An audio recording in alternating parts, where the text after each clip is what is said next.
Emma Campbell. And my name is Bryn Agostino. And welcome to Freudian Sips, where all your psychology questions are answered. Today we will be discussing many psychological topics, but first on the list is history and approaches. Psychology is defined as the scientific study of the human mind and its functions, especially those affecting behaviors in a given context. So, hold this and tell me how you feel. I feel like we're about to talk about objective introspection. You're right, Emma. Objective introspection, also known as experimental self-observation, was developed by Wilhelm Wundt, the father of psychology. This involved training people to carefully, objectively analyze the content of their own thoughts. I'll objectify your introspection. Moving on. Psychodynamic psychology seeks to explain the unconscious mind's effects over behavior. The perspective was developed by Sigmund Freud. Freud was also a pioneer of talk therapy, a type of therapy that emphasizes the importance of the patient speaking to the therapist as a means of expressing and resolving issues. So, Bryn, can you tell me what these two things have in common? I don't know. One's a currency and the other's a tool. Bryn here seems to be struggling from functional fixedness. What is functional fixedness? Functional fixedness is the cognitive bias that limits a person to using something for only its traditional use, rather than in ways that it could potentially be used. What's the definition of change blindness? Oh, it's on the tip of my tongue. The tip of the tongue phenomenon is the feeling to retrieve a word from memory, combined with the partial recall and the feeling that retrieval is imminent. Oh! Change blindness is the perceptual phenomenon that occurs when a change in a visual stimulus is introduced and the observer does not notice it. Can I borrow $500? No. Well, do you think I could maybe just borrow 10 then? I guess. This was an example of the door in the face technique, a compliance technique that by making a large request that Emma will most likely turn down, followed by a smaller request, makes her more likely to agree. Oh, that reminds me. Can I borrow your car to run to the store? Of course. Actually, can I just borrow it for the whole night? Sure. This was another compliance technique, called foot in the door. By asking a small request followed by a larger one, Bryn was more likely to agree because she had already agreed to let me use her car. Thanks, bud.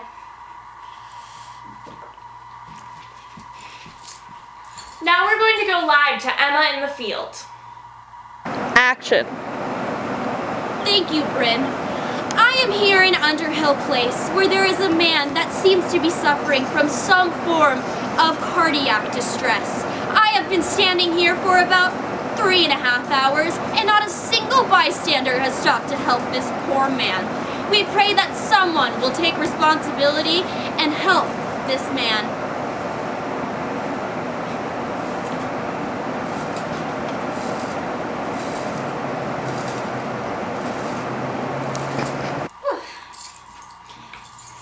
This was a demonstration of the bystander effect, a social psychological phenomenon in which individuals are less likely to offer help to a victim when other people are present.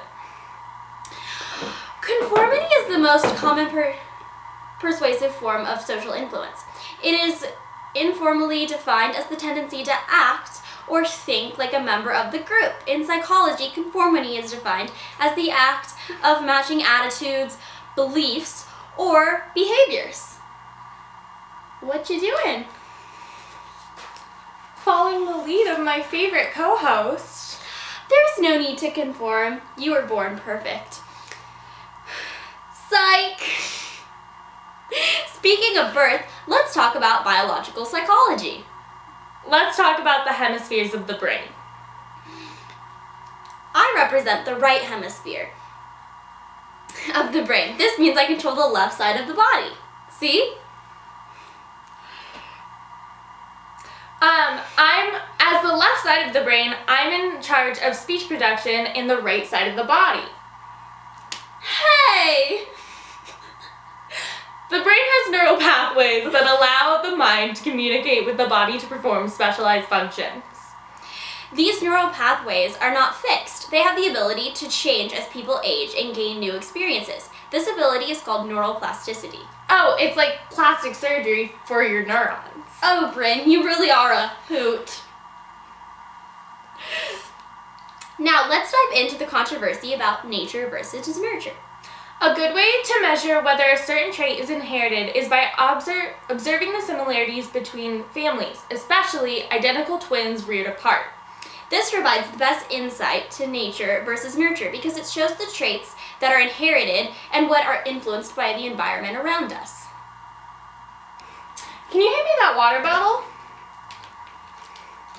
This is a good representation of the vestibular sense. The vestibular sense allows you to know where your body is in space. Now let's test the kinesthetic sense.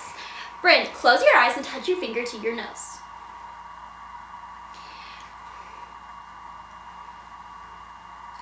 I was able to touch my nose with my eyes closed because I have a kinesthetic sense, which allows me to know where each of my body parts are in relation to each other. Let's do an experiment. Hold my shoes. Okay. Okay.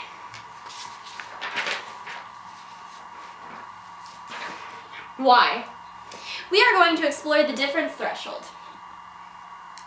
The smallest amount of change in stimuli that we are able to perceive 50% of the time.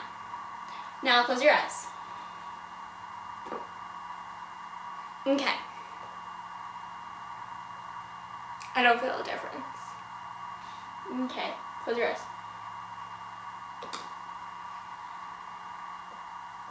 Left. Correct! You were able to detect the difference of shoes with 2 quarters in one and not in the other. That was such a fun thing to learn. By the way, what is the psychological definition of learning? Oh, let me tell you. Learning is the ability of someone to gain new information and then apply that information to new situations. Conditioning is a form of behavioral process whereby a response becomes more frequent or more predictable in a given environment as a result of reinforcement. Have you heard of the famous psychologist Pavlov? It rings a bell. Pavlov conducted an experiment with dogs to see how they would respond to a conditioned stimulus. He first started with food, the unconditioned stimulus, which would cause the dogs to salivate even before they began eating, the unconditioned response. He then began the ringing of a bell every time he served the dogs food. Eventually, the dogs began salivating at the sound of the bell, even when food was not present. Another type of conditioning is known as operant conditioning. Operant conditioning is different from classical conditioning because instead of changing responses to stimuli, it can increase or decrease certain behaviors by using positive and negative reinforcements and punishments. Phobias are extreme irrational fears of specific objects or situations thought to be learned emotional responses.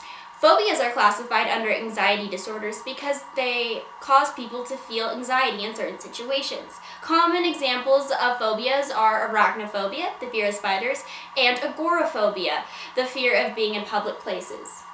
Now moving into developmental psychology. Piaget developed theories of development such as a shift from egocentrism to sociocentrism and conservation.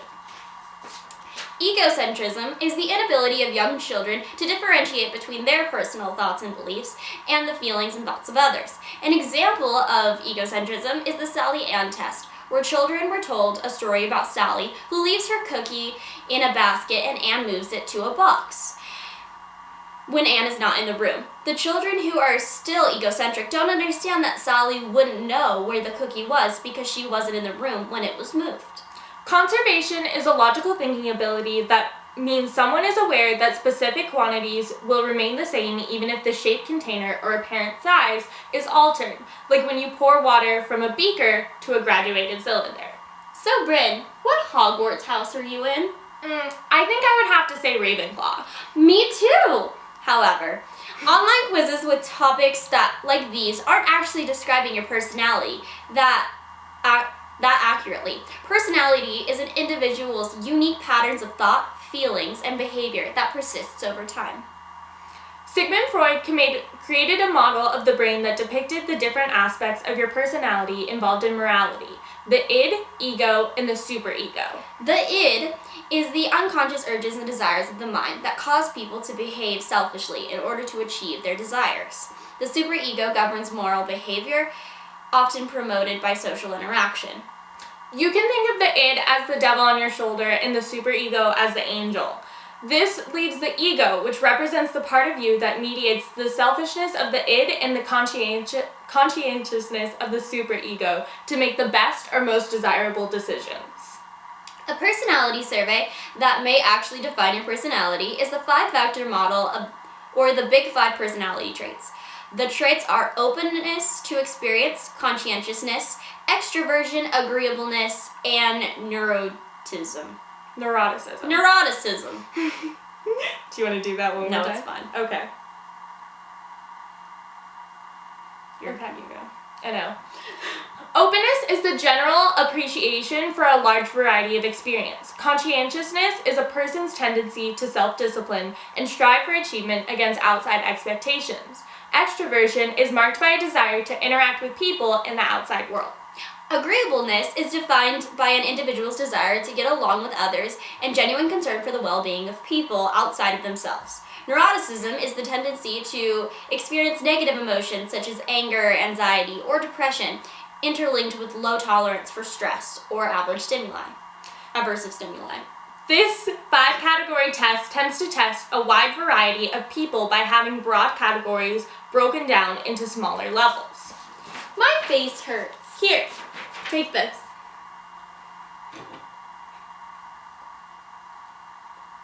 I feel better already. This is an example of the placebo effect, experimental results caused by expectations alone. In an experiment, researchers have to account for the placebo effect by doing a single blind study, so only the researcher knows who received the active ingredients and who received a placebo. Researchers also have to be wary of other confounding variables. A confounding variable is a variable that is correlated either directly or inversely to both the dependent variable and independent variable. This can possibly skew the research. The best way to combat this is by conducting a double-blind study, so neither the researcher nor the participant knows who is receiving the control or the experimental substance. Bryn, I'm so excited we're learning about psychology. It's okay. Really? Really? I have such a desire to learn, and I want to embrace challenges and persist in the face of setbacks. I want to avoid challenges and give up easily. I have a growth mindset, which makes it easier for me to learn. Whereas in this case, I have a fixed mindset, and it makes it more difficult for me to gain new knowledge. You don't have to have a fixed mindset. I guess I'm just stressed. That makes sense, since stress is a person's reaction to his or her inability to cope with a certain tense event or situation. You don't have to be stressed. Looks like someone made a Freudian slip.